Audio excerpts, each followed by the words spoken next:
So welcome. I'm super excited that we're all here this year. This is what, our 5th year? Wow, 5 years. We haven't quite filled the room yet, but we're getting there.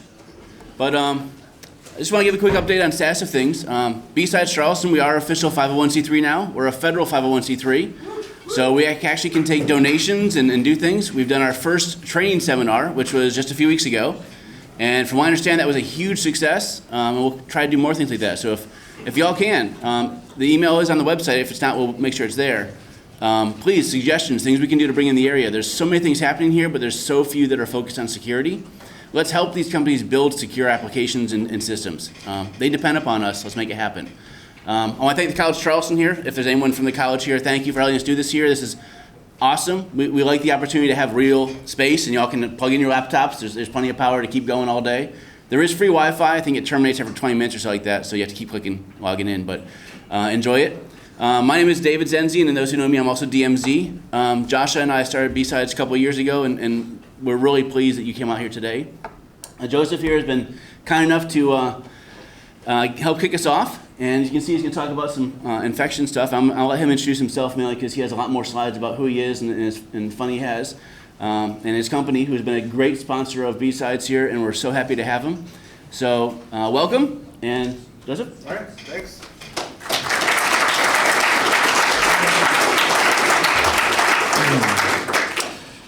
Good morning. Yeah, that's what I like to see. So, like Dave said, my name is Joe Opacki, and I'm the Vice President of Threat Research at a local company here in Charleston called Fish Labs. If you ever heard of us, we're a takedown and mitigation company. We focus on cybercrime stuff, and we pretty much remove it from the internet, which is pretty badass, right? So, I got a long history of working in cybercrime, so I was pretty excited when Dave contacted me and gave me the opportunity to speak at BSides because I love BSides. You know, I've been to BSides all over the nation. I've tried to go to BSides internationally, and it's a great community of individuals. And I'm happy you guys are here today too. I have a long history in cybercrime, like I just said. In fact, I started working on cyber investigations back in the 90s when I worked for an organization called the Overseas Security Advisory Council at Diplomatic Security at the U.S. Department of State. And since then, I pretty much have been addicted. In fact, I didn't start in security, as you guys pretty much know. I started in computer science. I started as a software engineer. And pretty much like my other software engineers, like kicked me to the curb because I kept on breaking their applications, right? Anyone here break applications, right? So there's a pretty much established name for it now, right? It's like computer network exploit, computer network attack, whatever, quality assurance, whatever you want to name it. I like to fuzz things. In fact, I like to fuzz web applications a lot, and I still continue to do it today. So I enjoy that type of work. However, I'm really excited to see how the industry has pretty much evolved over the last 20 years since I started doing cyber threat investigations. From then, I went on and I continued my work, and I spent a long career in U.S. government essentially working on investigating cyber criminals. In fact, the last 10 years of my life before I came into the private sector were spent in the FBI. In fact, I started off in the FBI, I worked in the cyber division, and then I moved on to something called operational technology division. And when I retired, I was the technical director of advanced digital forensics at the FBI's Advanced Digital Forensic Program, right? So they have long titles in the FBI and a lot of bureaucracy, if you guys haven't read the news. So I retired from the FBI a couple years ago, and from there I went out and I took a private sector job at a company called Eyesight Partners. You guys familiar with Eyesight Partners? Anyone? All right, good. So Eyesight Partners, they're one of the first cyber threat intelligence companies which focuses on true intelligence collection methodologies. And so pretty much I was the senior director of threat research for Eyesight Partners. My job there was to pretty much collect unique cyber information that targeted our clients, right? I had some life changes, decided I want to move on, and me and my wife no longer wanted to live in the Washington, D.C. area because it was becoming quite overcrowded and it was starting to become election season. So I started looking for a job, and my wife gave me two options. She said, go to the mountains or go to the ocean, right? And so I've been fortunate enough to find Charleston, South Carolina, and I've been here for a year and a half, and I absolutely love it. If you look outside, the ocean is right there, right? And, setting the hurricanes aside, everything else has been absolutely wonderful, right? So today I want to talk about something which is overlooked. Besides, and I forgot to say this, I'm sorry. So besides that government work and the work I do in the private sector, I also got a long history in academia. So I've been teaching at George Mason University for like the last 6 years, the Master of Computer Forensics program there.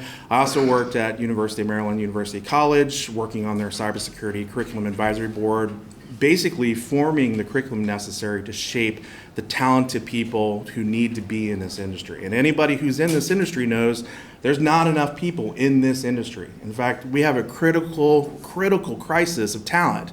In fact, it's even harder for us down here in the South because we're not developing, in my opinion, the talent pool in this area the way that we necessarily need to develop people in this talent pool. We need cyber people. Like if you work locally, you work in the South, you work in the southern part of the United States, you'll know that there's just some primary locations where you have to find and handpick individuals and pray that they relocate to where your company's at, right? If you don't let them work remote. And that's a problem. And I think that we need to rethink our strategy there overall.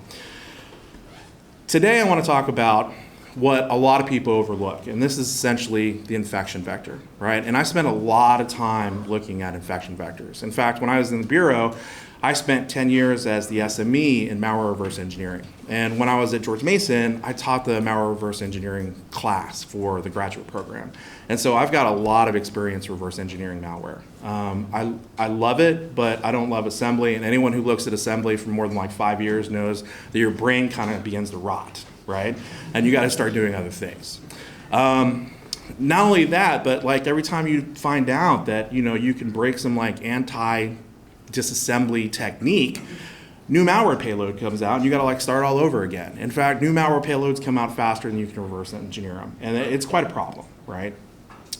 So after spending all the time looking at malware, I decided to refocus. Like I wanted to say, you know what? How many people here know what cyber kill chain is? Lockheed Martin does because they trademarked it. Anyone who knows about the cyber kill chain knows like the whole primary point of the cyber kill chain is to try to prevent the initial attack, right? And pretty much it lays it out. It's like, hey, here are the stages of the attack. And so over at Fish Labs, we have this kind of mentality. It's like, why don't we do things proactively so that we can prevent the attack altogether? In fact, what we call the beginning of the attack is what a lot of people know as the infection vector. If you can prevent the initial attack from happening, then you can prevent all the badness from happening following the attack. And that's a really important concept. So instead of being reactionary, it's important for us to refocus and say, hey, let's prevent that altogether, right? And let's get rid of it. And if we can get rid of it, then we won't have as bad of attacks as we do. So how many people know where 90% of all malware infections come from? Well, it's not fair if you work for me. Thank you very much. Anybody else? Anybody else? Phishing. It's absolutely true. Now, here's the problem with phishing, right? Everybody, and you guys can tell me it's true, everybody pretty much takes phishing and they kind of scoop it underneath the rug. Why? It's been around for a long time, phishing. It's a security awareness issue.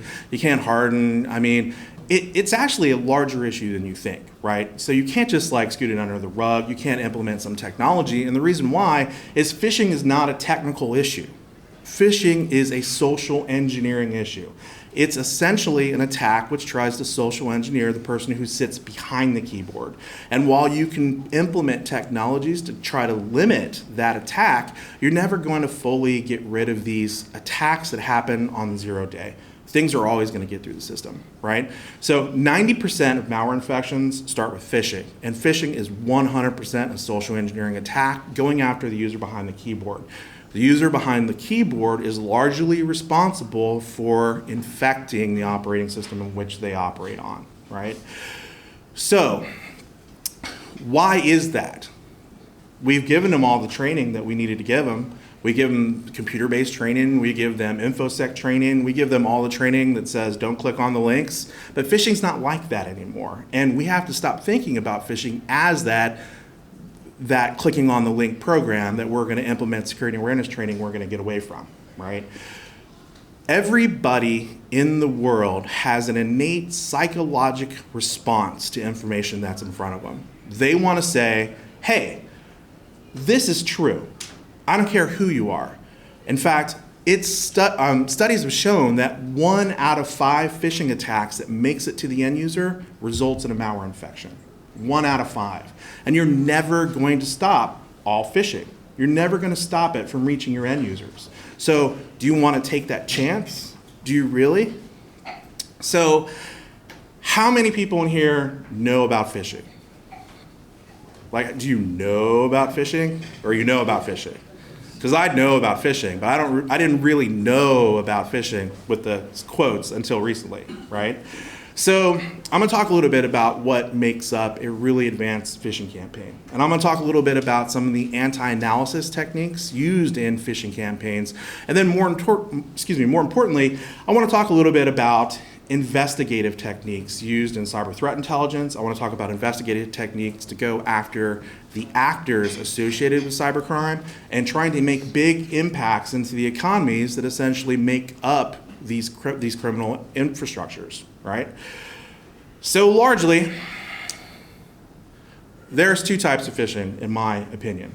There's what's called consumer-focused phishing, which goes after your consumers. And then there's something called spear phishing, which goes after your employees. And pretty much spear phishing is unfortunately synonymous with something called APT and nation state. In fact, there's a clear delineation between spear phishing, advanced persistent threats, and nation state activity, all right? And unfortunately, because a lot of us don't really delve in that area, there's the big confusion, right? Spear phishing definitely delivers these advanced persistent threats. Spear phishing is definitely used by nation state actors. However, that's not the only type of spear phishing. How many people here know what business email compromise is? Whaling, CEO scamming, CEO impersonation, that's a spear phish, right? In fact, that's not even a really technically complex crime. It's basically a social engineer attack and impersonation of a high-level figure. But that's spear phishing, but I wouldn't say that's nation state. I wouldn't even say that that's advanced persistent threat. I just say that's an attack against your employee base, which is what spear phishing is. So my point here is that there's a large percentage of activity that falls within this domain, right? If you think about it, everything from banking Trojan activity, everything from scamming and impersonation, advanced persistent threat, nation state activity, it all begins with the same infection vector, right? Phishing. Now, how many people here get phishing training? Phishing training? How many people here get phishing simulation training? This is like the annoying email where they try to get you into clicking the link. Yeah, it's painful. That's less than 1/8 of the room, quite literally. So think about it. Less than 1/8 of the room focuses on this problem, and it's a huge problem. So it is true about phishing, and I'm going to focus first on consumer-focused phishing. The largest percent of phishing is all financially incentivized. In fact, a large amount of the phishing is all built upon credential theft. So if you actually get phished with a spam lure, then the whole focus there is to steal your account credentials. And that's something that's tried and true and is probably not going to change anytime in the future. However, there are things that we are seeing trending over the last couple of years. For example, while the banking industry or the financial sectors are largely the number one target, we've seen a large-scale increase in the number of targets against cloud sharing, file sharing, social media, webmail. And the reason why is because there's this thing called account reuse, right? How many people have a Yahoo account? Well, no one now, right? So they're like, but if you had a Yahoo account ever, then you got a problem, because you can be honest when I ask this question, because I do this as well. How many people use the same username and password in multiple locations? Yeah, exactly. So if I phish your account credentials in one location, then you know what I'm going to do? I'm going to go try it on a financial institution, because I'm hoping that you are going to use that same account credential for your online banking. And when you do, I'm going to go steal all your money. Well, not me, but maybe me, I don't know. The cyber criminals, right? So, okay. So, where are all the targets, right? This is a big thing. So, over the last couple of years, largely phishing targeted the United States. Why? Because the United States is the white whale of financial capitalism, right? It quite literally is, and we all know that. However, because we've been so because we've been so overloaded with phishing attacks in the last couple of years, there's been shifts to other parts of the world, right? No longer is the United States just the mega capital of phishing. There are other places that are being phished pretty intensely. In fact, China has a 400% increase in phishing attacks this last year. That's 400%. And that's probably because China is trying to do more, essentially trying to work with private sector outside China's walls, right? It also opens them up to a lot more attacks. So, how many people in here want to learn how to start a successful phishing campaign? All right, I'll need your names and numbers for the FBI afterwards, please. So let's start with this. How many people in here pen test?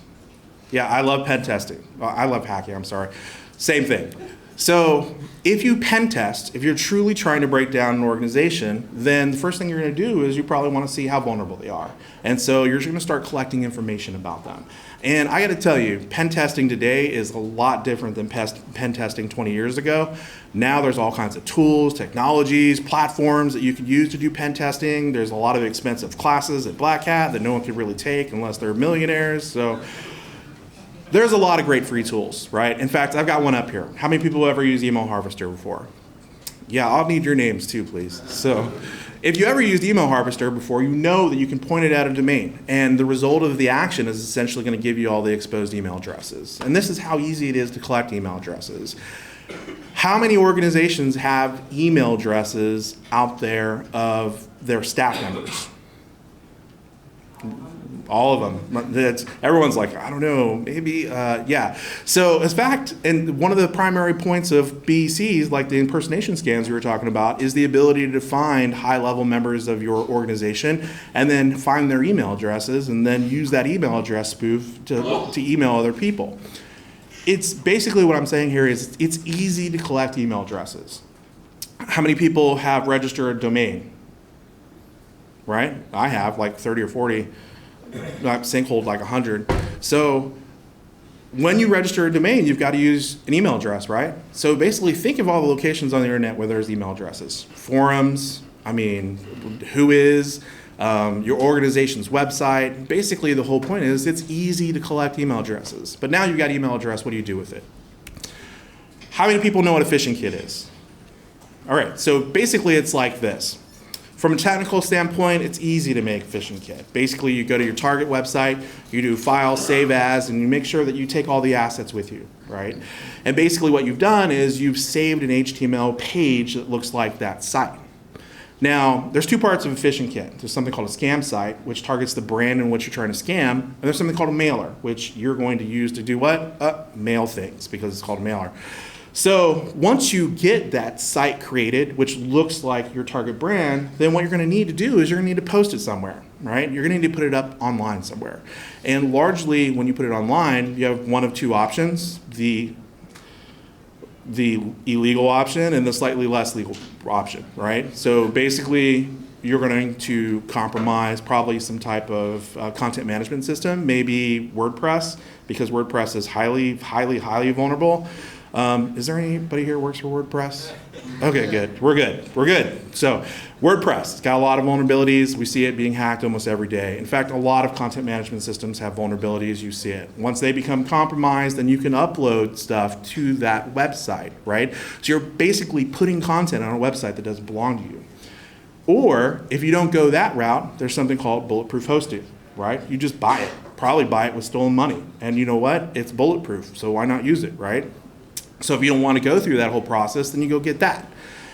Once you get it up and running, then you're going to want to use this mailer, right? And basically, the mailer is a web form, probably written in PHP, maybe ASP, or some like crazy language like, Python or something, Go maybe. But basically, it's an interface. It allows you to create a message. And the whole point of this message is to try to social engineer users back to your scam page, right? So whenever I use this mailer, I'm going to send this email out to all the collected email addresses. Now, you're probably thinking, well, how are you going to route it, right? How are you going to send all this email traffic? So the going rate for a compromised email server right now is about $4. It's unfortunate. It is true. But for $4, you can get some SMTP pop, and you can just push your mail through at your heart's content. And once that gets blacklisted, you buy another one for $4. And here's the sad reality, though, is if I send out tens of thousands of messages, all I need is one person to fall for my scam, and my SMTP server has been paid for. Think about it, $4. Think about how much money I can drain your bank account of. I mean, it's easy math. So, we all know what phishing is. I mean, I don't have to tell you. I'm going to use PayPal because PayPal gets phished a lot, right? So, PayPal, you guys seen an email like this before? Looks like PayPal, smells like PayPal. You look at the HTML code, you know it's not PayPal, right? In fact, if you click on the link, don't click on links. There's your security awareness training. Then you're going to go to this website. And you know what? This website looks like PayPal. You know, it smells like PayPal. It looks exactly like PayPal. In fact, once you log in, you might actually be on PayPal's website. Because what's happening in the background is once you put your credentials in, notice the URL, which is not PayPal. Once you put your credentials in, then it's going to repost those credentials back to PayPal's website. And the action that you see is going to be synonymous with your experience at PayPal. Except in the back end, I've just stolen your credentials and I've mailed it to a mule account. And now I'm collecting all this information. I'm going to reuse it over and over and over again. Easy stuff, right? So, in addition to compromising websites, there's also this other thing, right, that's in that scam site, and it's called a web shell. Basically, what we see a lot with these scam sites is that once once a attacker has compromised a website, they don't want to have to re-compromise it over and over and over again. They just want easy access. So a lot of the times with these scam kits, we'll see something called web shell that exists. And the web shell is a URL address accessible to the machine. It's basically a large PHP script that gives them full access to the server. And I'm talking like command line, access to everything outside of the web root. It's basically a web interface to the compromised machine. And if they're storing credentials locally, this gives them a vehicle to download information from that web server. And we see these web shells a lot, right? So you're thinking to yourself, man, I want to do this scam. It sounds easy, right? Well, I'm going to tell you how. So how many people think that the majority of phishing kits come from the dark market? Well, how many people here know what the dark markets are? Everybody. You read about them on the news. But I got news for you. Majority of phishing doesn't actually occur in the dark market. In fact, there's some percentages that occur in the dark market, and it's true you could go to the dark market and you can make purchases and buy these phishing kits. But here's the thing, is the dark market has a large barrier to entry, right? So the number of people who actually shop, or the number of people who go to the dark market is really small. And the number of those people who actually shop in the dark market is really, really, really small. So if you're selling a fish kit in the dark market, then your core target audience is like this big, right? And you don't want that, you want to make money. So why put it in the dark market? Especially if these phishing kits on average only go for like $1 to $50. If you only sell 3 of them, then you made like $100. It's not a lot of money, right? I mean, so what we're actually seeing is that we see more and more of these scams being distributed via social media, right? You guys familiar with that? Twitter, GitHub, Facebook, you know. It's a beautiful platform for the distribution of information. So what we see a lot of these guys hosting Facebook sites or other social media sites which basically describe the phishing scam and give you everything that you need to actually use this information in the phishing scam. And you know what? The target audience is a lot larger because the barrier to entry in Facebook is a lot different than the barrier to entry in the dark market. In fact, if you look at these 3 sites here, what you'll notice is that the numbers equal 45,000 plus people. And this is only 3 out of thousands of web pages. And here's the thing about these social media sites. It tells you how to use it, gives you the files, even gives you email addresses, tells you how to compromise servers. In fact, more and more what we're seeing things like all these Facebook hosted sites telling you how to use these scam pages, telling you how to compromise and collect these credentials, telling you how to sell these credentials. And then we're seeing more and more instruction. And here's the big payoff, right? Instead of just like posting these things out there and letting you figure it out, they've got Phishing Academy 1-on-1 pretty much hosted on YouTube, right? In fact, you could go to YouTube right now and learn how to use a DDoS tool. You can learn how to use a phishing kit. You can learn how to hack. I mean, there's all kinds of things out there that are done in the sense of knowledge, right? So basically, they lay the groundwork for you. They put all this stuff for you to utilize, and they also give you instruction. They tell you how to compromise servers. They tell you where to host it. They tell you how to work the scam. And you're probably wondering, how do they benefit? What's the benefit from all this? And so I'm going to talk about this in a little bit detail because I'm going to get a little bit technical when I start talking about the phishing kits. Whenever they do this, they largely embed deep within inside the code of the phishing kit a backdoor. And so they're relying on the fact that every one of the people who redeploy their phishing kit and use it, that back door essentially will take the credentials that are collected and also send it to the author. So if I write a phishing kit and 10 people use it, they're pretty much my army for collection. And they don't know it, but those account credentials are being shipped to me as well. And I'm going to take everything that they're doing for me as my army, and I'm going to box it up, and I'm going to sell it, and I'm going to use it. And that's how they're getting all the account credentials. They might not even deploy these phish kits anymore. They just rely on the young people who want to do this stuff as the individuals who are going out and compromise the credentials for them. So you're thinking about this, man, how can we combat this problem, right? And so one of the things that I've focused on is this ideology of incident-centric versus actor-centric investigation, right? So how many people here work in incident response? SOCs, anything like that? So incident response is pretty much a reaction, right? In fact, the cyber kill chain is a reactionary point. So basically something happens, then we do something. That is a reactionary stance. And what we want to do is we want to be proactive, right? And it takes a mindset change. It's saying, basically, instead of starting with the incident, let's start going after the actors who are responsible for a lot of this crime, all right? And instead of working from the ground up, you work from the top down. And if you start monitoring these individuals who are putting this out there, then we can disrupt, essentially, their economies. And that's what we're trying to do at Phish Labs, is disrupt their economies. And let me give you an example. I like threat actors. I follow threat actors almost every day. I've got a lot of investigation experience, so it's easy for me to track these guys down. But guess what? They use Facebook, so it's easy to track them down anyway. And I got to tell you, phishers have the worst operational security. I mean, they are the worst online, and most cyber criminals are. I mean, there's a joke that I've told before. It's like, it's crazy stupid how dumb some cyber criminals are. But let's talk about this guy. So I'm going to talk about this one individual that we track, right? And he's a pretty prolific phish kit author. He does stupid things, and think about this from a forensic standpoint, right? So in his kits, he has all these characteristics which we utilize to tie his activities together, such as renaming the infrastructures with special characters or special folder names, such as going through and renaming the files with special file names, which makes it easy for me to identify his kit.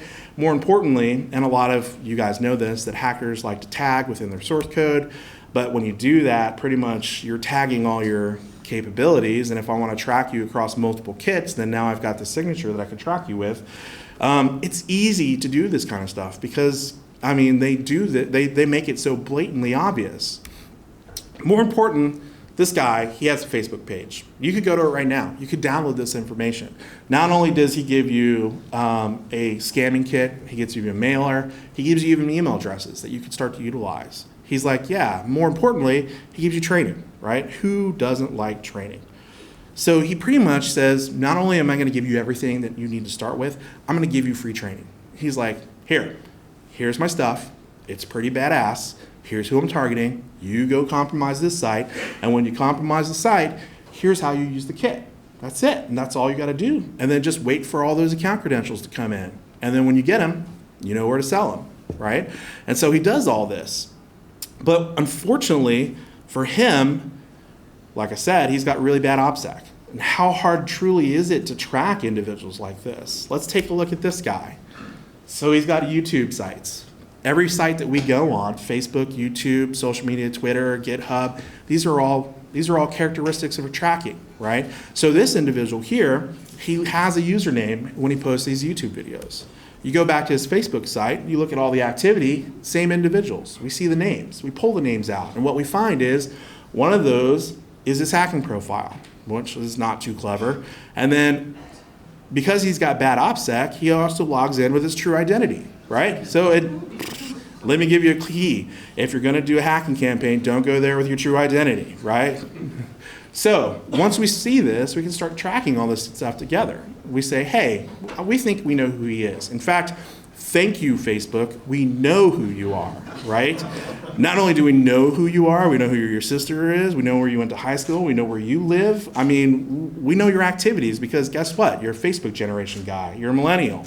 We know where you are because of all your social media activity, right? So now we know who you are. And what we're doing, we track.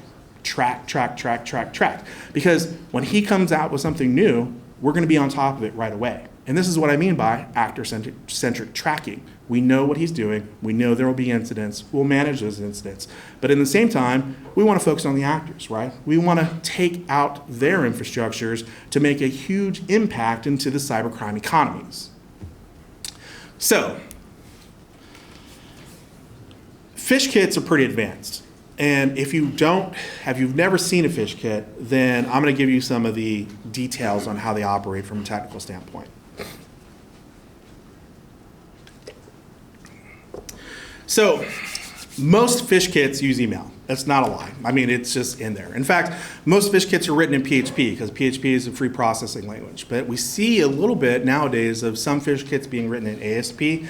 Why? I don't know. I thought that was a dead language, but hey, whatever. So mostly PHP, right? So what you'll see here is in this PHP, basically this is the information that they're trying to collect from each of the users that they're trying to scam. And you can see here, it's got information like the username, password token, maybe some geographic information, where they came from, refers, whatever. And they use email as a vehicle to collect the account credentials. However, we take those down at Phish Labs. We work on taking down the mule accounts, right? So let's say, for example, you keep on creating your mule accounts, we keep on taking them down, they get frustrated. And so what we've seen this little shift in the way that they collect these account credentials. We've seen it move from traditional email communication to other tactics, such as this pretty much, which is storing the information directly on the compromised server. Remember I told you earlier that they push these things called the web shell directly into the compromised site. They can go back later on and use the web shell to collect all the compromised creds. Or what we've also seen is we've seen posts to URLs. So now they're using refer logs, right? So basically what they're saying is, hey, I'm gonna take all the account credentials, I'm gonna drop it into the URL, and then I'm gonna collect it out of the refer log from wherever, whatever website I have access to the refer logs. So I mean, it's easy to do that. It's question mark and then whatever's after the question mark, right? Inside port 80. The other thing that we've seen is we've seen this weird shift.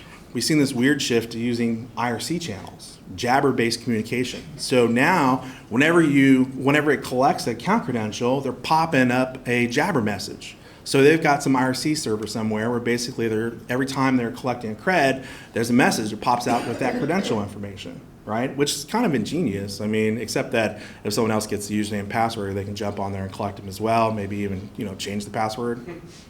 I'm just saying. So, you're thinking, oh, these HTML pages, they're not really complicated, but I'm going to tell you they're extremely complicated with a lot of conditional logic. In fact, if you look at this one, right? If you look at this, there's a lot that goes into protecting the infrastructure. For example, if they're spear phishing some users that work at a specific company, then one of the things that they might do is just only allow access from those IPs that come from that company footprint, right? This is quite literally the definition of conditional logic. It's basically saying, if this IP is one that I'm interested in collecting information from, give it access. Otherwise, send it to Google or Disney or Microsoft or wherever. Or maybe even just give it back a 403. Maybe the user doesn't even know it exists. This is essentially called geographic targeting, and it's a problem, right? Especially if these kits have all of this geographic targeting logic built into them. And we see that a lot. If it's a Spanish-based phishing kit, then why do English-speaking countries need to access it if the targets are all located in South America?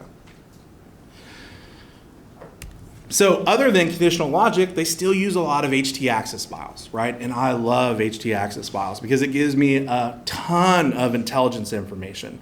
It gives me information not only about the target, but it gives me information about who the target has seen before, right? If you scroll through, these htaccess files has all this commenting in there, right? I love the ones where they're tracking the surveillance guys who are tracking them. Right? Look at it. So the criminals are tracking the guys who are tracking them. And that's ingenious, right? That basically says, oh, these criminals are aware that they're being targeted by these security researchers at this company. So one of the things that we do to try to identify phish kits that are hosted online is look a lot at referrer logs, right? In fact, we ask our clients to give us their referrer logs. And what the referrer log has is it has a request to a corporate asset, which usually should come from a corporate URL. However, if you see, for example, logo.gif being accessed from cheese.com, then you're probably thinking to yourself, why is my logo being accessed from this website, right? And this is called referrer detection. However, what we've seen a lot of lately is that instead of accessing these globally accessible assets inside of HTML pages, we've seen logic being built directly into the kit to evade all that, right? Either they'll drop the individual assets locally into the scam kit, or what we've seen is they actually embed that information directly into the PHP. So in code, base64 dropped the GIF directly into the code. Now they don't have to deal with a local asset during the interpretation of the PHP page. It's loading, it's faster, there's no global access to any assets. It's self-contained, no referrer logs. So we've seen this being used over and over and over again. Now, it's also not that simple. How many people delve in obfuscation and encryption? I do. I love me some encryption. All right. So you should encrypt everything. And what we're seeing is we're seeing a lot of these authors do that, right? So they're going through and they're encrypting, right? So I just talked to you a minute ago about backdoors, and I'm going to give you an example. So when one of these threat actors actually puts out this phishing kit, right, they're going to leave the phishing kit in plain view because they want the person who's going to deploy it to modify it to meet their needs. However, don't forget that they put a backdoor in the kit, right? And the whole idea of the backdoor is embed it as deep as possible so they never find it and they don't know about this additional communication channel. So if we look at this kit, we do code inspection. What you'll immediately notice is that there's an F-write, right, in PHP, which is like an include, right? So you're looking at it and you're saying, hey, what's that including? And when you look at the file that it includes, that looks familiar, right? That looks like a jQuery library. But think to yourself, why do I use PHP to include the jQuery library when I can just include it with a script tag with all the other script tags? So you kind of get interested, or if you're a security researcher, you get interested and you want to dig in. So you start looking at this. And then all the way at the bottom, there's another include inside of this. So basically this file is including another file. And guess what? That file is obfuscated, right? In fact, I look at it and I'm like, oh, look at all that beautiful code. It's going to take me forever to look at that. But once you do it, once you deobfuscate that, whether you do it with some type of deobfuscation tool or you manually do it, then you're going to find this embedded code. And what we're seeing is that this embedded backdoor code is essentially collecting the same information that the other users are collecting. So there's a whole other communication channel that exists inside of this code. Oops. So now, think about it. I write a kit. I get people to deploy my kit. I hope that thousands of people deploy my kit, and now I have an army of people deploying my kit who are collecting credentials for me, right? I don't even need to collect credentials. Creating a phish kit is not illegal. That's like creating malware is not illegal. Like you're not using, as long as you don't use it, right? So if you create it and you don't use it, it's not illegal. So that's not the only way. In fact, what we've seen is we've seen a lot of different obfuscation methods inside all these kits. And I'm going to refer to this one because essentially when I was doing a lot of malware stuff, there's something that exists called a file type mismatch. And a lot of you probably know about it. It's basically whether the file is like, malware.tmp, and instead of a TMP file, it's like an exe file because the file signature shows it as a PE instead of it being a TMP. And that's just an example. No self-respecting malware author is going to name their malware also. Just saying that. So let's talk about this. You see this, right? This includes a PNG file. However, when you look at the actual file, it's not a PNG file, right? It's not a graphics file. It's a PHP file. So once it's included with PHP include, then it's parsable, it's interpretable, right? And so we go through the same methodology. Well, actually, this one's created by a free online tool, so we know we can deobfuscate it quickly. So we use that tool to deobfuscate it, and what we find is another level of obfuscation, right? How many people here know what packers are? Malware packers. Okay, so just like with malware packers, there is no rules on the level of encryption and obfuscation you can put in place, right? You could pack a file with a packer, with another packer, with another packer. At some point, you're going to be limited by execution time. Same thing goes with a phish kit. You can obfuscate a phish kit and then re-obfuscate it again and then re-obfuscate it again, use multiple obfuscation methods, use multiple decryption methods. It doesn't matter. You could go through and do file renaming of all your assets within your code so that you get that gobbledygook, camelback like naming convention. No one knows exactly what your variables are doing. You could do all that because in the end, it's all going to be interpretable by the computer and it's supposed to be machine readable. All right.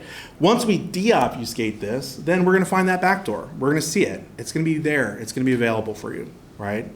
So in this instance specifically, we see this backdoor actually sending more information to some credential account somewhere. That's not the only vehicle to obfuscate information, right? How many people play around with GIF images? Anybody? Access information, Okay, so you guys know about GIF exploits. So there's a huge GIF exploit out there right now. So basically the GIF exploit is anything after the file signature can be executed, largely. And what we're seeing is a lot of what those web shells that I talked about earlier being embedded directly into GIF files. So these GIF files, if you look at it, has a legitimate signature, meaning that it's got a .gif extension, right? It's legitimately a GIF file. However, after that file signature, we see PHP code embedded directly into the file, right? And a lot of the times what we're seeing this done for is to hide the web shell directly in the site outside of the system administrator view. So if I'm a system administrator, I look at a file, .gif, file signature looks the same, good, that's an image, I don't need to worry about it. But if I access this on a LAMP stack via this URL, it's going to interpret this PHP code, and it's going to serve back this web shell to me, which gives me access to the box. So this is pretty ingenious. I mean, I love it. I mean, I love the level of obfuscation and that the attackers actually use to hide their activities. I mean, this is stuff that is really interesting to me. So my whole point here is that phishing largely is what a lot of people think is a lower level crime. I think a lot of us have to reconsider what it actually is, considering the fact that 90% of most malware infections start with phishing campaigns just like this. And it's not hard, essentially, to get to end users with a spam lure, right? 1 out of 5 people who are presented a spam lure are going to click on a link or go to a website, right? They're going to present themselves for infection. And then based upon the survey of this room even, less than 1/8% of this room get actual training to combat or identify what is actually a phish and what is not a phish, right? And I'm not talking about click rates or anything like that. I think spam is amazing and beautiful and is probably one of the best ways to social engineer people into falling for some type of malware infection. I'm talking about actually training people to understand what this attack scenario looks like and how serious it is, right? Without spam, 90% of those advanced malware campaigns that we all track and target and love and look at won't exist, right? Not only that, but spam, phishing as an entry into the threat campaign is becoming more and more advanced. It's becoming harder and harder to identify and attack and look at all the information that's actually going on. So with that, that's all I got for you this morning, right? And I want to say, number one, thanks to all the conference organizers for allowing me to come out and talk to you. I realize that we're going to talk about some really great advanced topics today. As we go through the day, I hope you keep in the back of your mind, is this something that could have started with phishing, right? Because my whole point here is to impact the economies of cybercrime by taking out the infrastructures and the actors who are largely responsible for causing all of this damage, right? So with that, if you guys got any questions, let me know. I'll be around for a while. I appreciate, like I said, the conference organizers for allowing me to speak. I appreciate the College of Charleston for hosting us. And I hope you guys have a wonderful day here at BSides here in Charleston. Thank you.